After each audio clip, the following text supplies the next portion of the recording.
ஜானு, ஹாஸ்பிட்டல்ல இருந்து நர்ஸ் கால் பண்றாங்க. ஹலோ மேடம், நீங்க கேட்ட ரெக்கார்ட்ஸ பார்த்தேன். அன்னைக்கு 2 பேருக்கு டெலிவரி ஆயிருக்கு. யார் அவங்க? ஒருத்தவங்க லக்ஷ்மி, இன்னொருத்தவங்க பார்வதி. பார்வதியா? அவங்க யாரு? அந்த அளவுக்கு அவங்கள பத்தின இன்ஃபர்மேஷன்ஸ் இல்லைங்க. நீங்க சொன்ன பொண்ணு பிறந்தது அவங்களுக்கு தான். நான் வச்சுடுறேன் மேடம். யார் அந்த பார்வதி?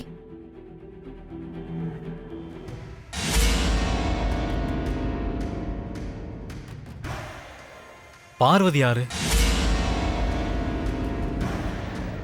யாருன்னு தெரியல சார். ஹாஸ்பிட்டல் அவங்கள பத்தி பெருசா விவரம் எதுவும் இல்ல. ஃபோன் நம்பர் ஏதாச்சும் இருக்கா? இல்ல சார். அவங்களே 1-2 தடவை இந்த ஹாஸ்பிட்டலுக்கு பாப்பாவை தேடி வந்துட்டு போனாங்களா? சரி, வேற ஏதாவது இன்ஃபர்மேஷன் கிடைச்சா எனக்கு உடனே கால் பண்ணி சொல்லுங்க. எஸ், அப்படின்னா லக்கியோட மதர் பேரு பார்வதி போல. அவங்க லக்கிக்காக தான் தேடுறாங்க. ஆனா அவங்களோட விவரங்கள் எதுவுமே ஹாஸ்பிட்டல்ல சொல்லலை. அவங்கள எப்படி கண்டுபிடிக்கிறது? உங்க அக்கவுண்ட்டுக்கு 1 லட்சம் ரூபாய் அனுப்பியிருக்கேன், பாத்துக்கோங்க. அமௌண்ட் வந்துருச்சு. நீங்க சொன்ன மாதிரியே பொண்ணோட அம்மா லக்ஷ்மின்னு சொல்லாம பார்வதினே சொல்லிடுறேன். 5 லட்சம் கொடுத்து இப்படி மேனேஜ் பண்ணியா? ஆமா ஆண்டி, லக்கியோட அம்மா பார்வதினும் அவங்க அடிக்கடி லக்கிக்காக ஹாஸ்பிட்டலுக்கு வந்துட்டு போனாங்கன்னு மேனேஜர் கிட்ட மித்ராக்கு கால் பண்ணி சொல்ல சொன்னேன். அப்படின்னா அந்த புது கேரக்டர் இங்க கூட வருமா? பார்வதி இங்கதான் வருவா.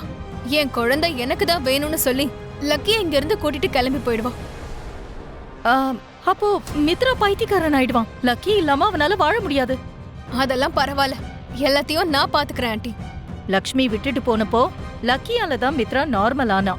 இப்போ லக்கி விட்டுட்டு போயிட்டா மித்ராவை நீ காப்பாத்துவியா? S aunty. லக்கிக்கும் லக்ஷ்மிக்கும் எந்த சம்பந்தமும் இல்லைன்னு தெரிஞ்சதுக்கு அப்புறமா லக்கிய பிரிஞ்சு மித்ரா திரும்பவும் டிப்ரெஷனுக்குள்ள போனதுக்கு அப்புறம் அதுக்கு காரணம் லக்ஷ்மி தான்னு சொல்லி மித்ரா கையால லக்ஷ்மியையும் அந்த ஜுன்னுவையும் இந்த வீட்டை விட்டே விரட்டி அடிக்க வைக்கிறேன். அப்புறம் நான் மித்ரா பக்கத்துல ஹாப்பியா செட்டில் ஆயிடுவேன். பிளான் நல்லாதான் இருக்கு. லக்கி லக்ஷ்மியோட பொண்ணுன்னு பாஸ்கருக்கு தெரியும்ல. லக்கி, நீ அவர்கிட்ட பேசாத. கோச்சுக்கிட்ட மாதிரி மூஞ்ச திருப்பிக்கோ. எதுக்கு? உனக்கு சீரியஸா இருந்தப்போ அவர் வரல, நீ ஹாஸ்பிட்டல்ல இருந்தப்போ கண்டுக்கல. ஆமால. என்ன பசங்களா, ஏதோ ரகசியமா பேச்சுவார்த்தை நடத்துற மாதிரி தெரியுது. நாங்க கஷ்டத்துல இருக்கும் போது நீ பார்க்க வர மாட்ட, சாதாரணமா இருக்கும் போது வருவ. அதனாலதான் நாங்க உங்க மேல கோச்சுக்கிட்டோம். நான் வரலனா என்ன? உனக்கு தான் ஜுரம் குறைஞ்சிருச்சு இல்லையா? இவ ஜுரத்தை நீங்க ஏதாவது குறைச்சிங்களா? பாக்குறதுக்கும் வரல, ஜுரம் குறைஞ்சிச்சுன்னு சொல்றீங்க. நீ ஒரு விஷயம் மறந்துட்டியா? நீ மருத்துவமனையில இருக்கும்போது என்னை பத்தி நினைச்ச இல்லையா? நீ லக்கியோட ஜுரத்தை போக்கணும்னு வேண்டிக்கிட்ட இல்லையா? அப்ப நீங்க வரலல? நான் வரலனா கூட நடக்க வேண்டிய விஷயம் சரியா நடந்துருச்சுல்ல? என்ன நடத்தி வச்சீங்க? வேலை செய்யற இடத்துல இருந்து உங்க அப்பாவை வீட்டுக்கு வர வச்சு லக்கிய மருத்துவமனைக்கு கூட்டிட்டு போற மாதிரி பண்ண. நீ என்னென்ன சொல்ற? ஆமா ஜானு, லக்கிக்கு ஜுரம் குறைஞ்சிருச்சுன்னா நான் ராமர் கோயிலுக்கு வர்றதா வேண்டிக்கிட்டேன். நல்லது தானக்கா, நாளைக்கே வேண்டுதல நிறைவேத்திடு. வேண்டுதலை நிறைவேற்றுறது பிரச்சனை இல்லை விவேக். ஆபீஸ பத்தி யோசிக்கிறியா? நானும் அண்ணி அந்த வேலையை பாத்துக்கிறோம். அவர் ஆபீஸ்க்கு போனா எப்படி ஜானு?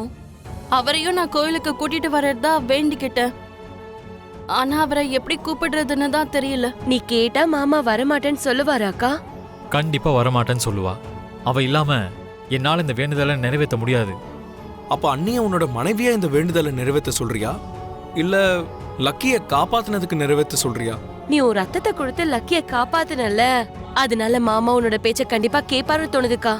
அவர் கேட்டாலும் இந்த மனுஷாவும் தேவயானி அத்தையும் தடங்கல் பண்ணுவாங்கல்ல. அவளுக்கு முன்னாடி நீயே தடுத்துருவ போல இருக்கு. முதலே ஒரு கிளாரிட்டி இருந்தா நமக்கு நல்லது. லக்கிக்காக தான் இந்த வேண்டுதலை நிறைவேற்ற போறேன்னு எல்லார்கிட்டயும் கிளியரா சொல்லிடுக்கா. யாராலையும் தடுக்க முடியாது. என்னமோ ஜானு, அவர்கிட்ட சொன்னா என்ன சொல்லுவாருன்னு தான் பயமா இருக்கு. அவகிட்ட கேட்கறதுக்கு ஒரு மாதிரி இருக்கு. ஆ, என் சார்பா நீ கேட்கலாம்ல. ம்? அவ உன் பேச்ச கேப்பா. சரி அக்கா, இந்த விஷயத்த டைனிங் டேபிள்ல நம்ம டிசைட் பண்ணலாம். நீ டின்னர் பண்ணும்போது அவர்கிட்ட கேப்பல்ல. ம். டின்னர் சாப்பிடும்போது எப்படியாவது இந்த விஷயத்தை அவகிட்ட சொல்லு. ஓகேண்ணா. அது சொல்லிடலாம்ண்ணா. ம். வா. உங்க எல்லார்கிட்டயும் நாங்க ஒரு விஷயத்த சொல்லணும். என்ன லக்கி அது? நாளைக்கு நம்ம எல்லாம் ஆஞ்சநேய சுவாமி கோயிலுக்கு போலாம்ப்பா. லக்கிக்கு ஜுரம் குறைஞ்சிச்சுன்னா கோயிலுக்கு வரதா வேண்டிக்கிட்டேன்.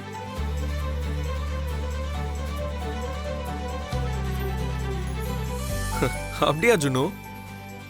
அண்ணனும் நாளைக்கு ராமர் கோவிலுக்கு வரேன்னு வேண்டிக்கிட்டானா? உண்மையாவா? அக்கா கூட அதுதான் வேண்டிக்கிட்டா. வாவ், அப்பா அம்மா ஜுன்னு எல்லாரும் ஒரே வேண்டுதல வேண்டிக்கிட்டாங்க போல இருக்கு. நாம நினைச்சது ஒண்ணு, இங்க நடக்கிறது இன்னொன்னு. ஆமா லக்கி, உனக்காக அம்மா அப்பா ஜுன்னு ஒருத்தருக்கு தெரியாம ஒருத்தர் வேண்டிக்கிட்டாங்க. என்னதான் இருந்தாலும் உங்க 4 பேரோடது பிளட் ரிலேஷன்ல.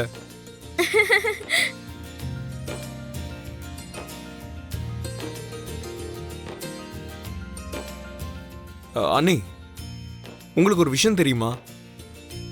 நாளைக்கு உங்களுக்கு என்ன சொல்லி கோவிலுக்கு கூட்டிட்டு போகணும்னு இப்ப வரைக்கும் அண்ணன் டென்ஷன் பட்டுக்கிட்டே இருந்தான்.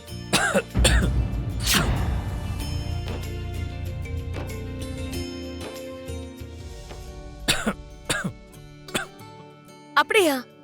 அக்காவை கோயிலுக்கு கூட்டிட்டு போகணும்னு மாமா நினைச்சாரா? இந்த விஷயத்த முதல்ல சொல்லிருக்கலாம்ல. இந்த விஷயத்த பத்தி தான் நானும் அன்னைக்கிட்ட சொல்லலாம்னு நினைச்சேன்.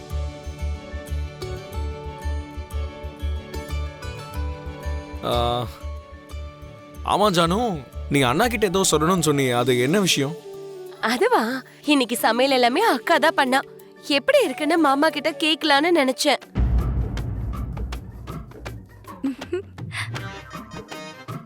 ஏன் போய் சொன்ன?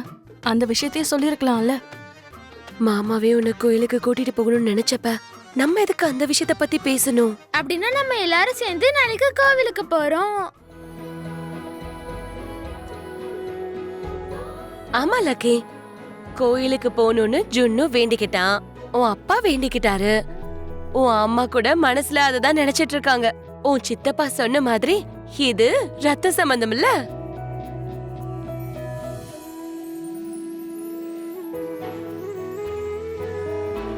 ஓ, ரத்த சம்பந்தம்னா இதானா? ரொம்ப ஹாப்பியா இருக்கு சித்தி.